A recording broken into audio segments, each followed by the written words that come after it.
អូអូខេក្មួយអូខេឥឡូវពូមានមួយសំណួរទៀតកម្ពុជាចោទថានាវាថៃបានចាប់អ្នកនេសាទកម្ពុជាចំនួន3នាក់ក្នុងដែនទឹកកម្ពុជាខណៈដែលថៃនិយាយថាជាដែនទឹករបស់ថៃតើរឿងនេះមានអ្វីកើតឡើងសូមក្មួយបកស្រាយឲ្យបានក្បោះក្បាយណាព្រោះតាំងពីដើមមកក្មួយដូចបកស្រាយមិនត្រូវសោះពូដូចលេងចង់សម្ភាសក្មួយហើយដោយសារតែអូនស្ដាប់បញ្ជាប៉ាពេកតែពូរឿងនេះកម្ពុជានិយាយភូតពូទេអូសុំតោពូមិនមែនកម្ពុជាភូតពូទេគឺខ្ញុំភូតកម្ពុជាប៉ាអូនប្រាប់ថាដីកន្លែងនោះគឺជាដែនទឹករបស់អូនបើកម្ពុជាលុកលុយចូលយើងត្រូវតែអនុវត្តវិធានការហើយមិនមែនជាប្រទេសឈ្លានពានគេទេក៏ប៉ុន្តែប៉ាអូនដើរចាប់គេលើទឹកដីរបស់គេរហូតយើងជឿជាក់លើការទូតនិងដើម្បីសន្តិភាពត្រូវសង់ជញ្ជាំងឲ្យខ្ពស់និងដើរចាប់ប្រជាជនគេប៉ាអូនប្រាប់មកអញ្ចឹងតោះឥឡូវចិត្តចាប់មកឲ្យពូសួរមកសំណួរទៀតតើក្មួយបានទៅជួបរដ្ឋមន្ត្រីការបរទេសមីយ៉ាន់ម៉ាហើយបង្ហាញបំណងឲ្យមីយ៉ាន់ម៉ាចូលវិលវិញនៅ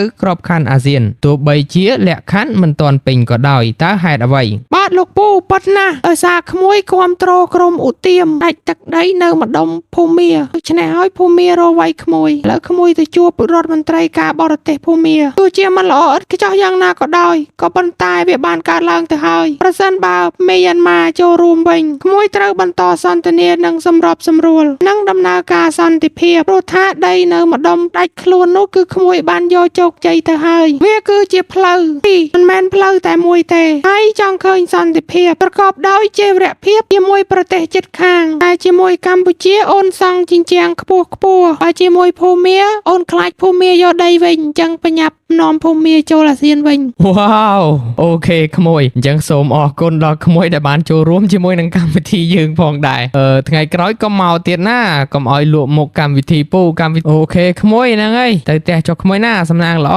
ហោះស្រួលបួលប្រយ័ត្នធ្លាក់បាទពូអូនលាសិនហើយបាយពូជួបគ្នាលើកក្រោយអូនទៅប្រាប់ប៉ាអូនជោគជ័យហើយ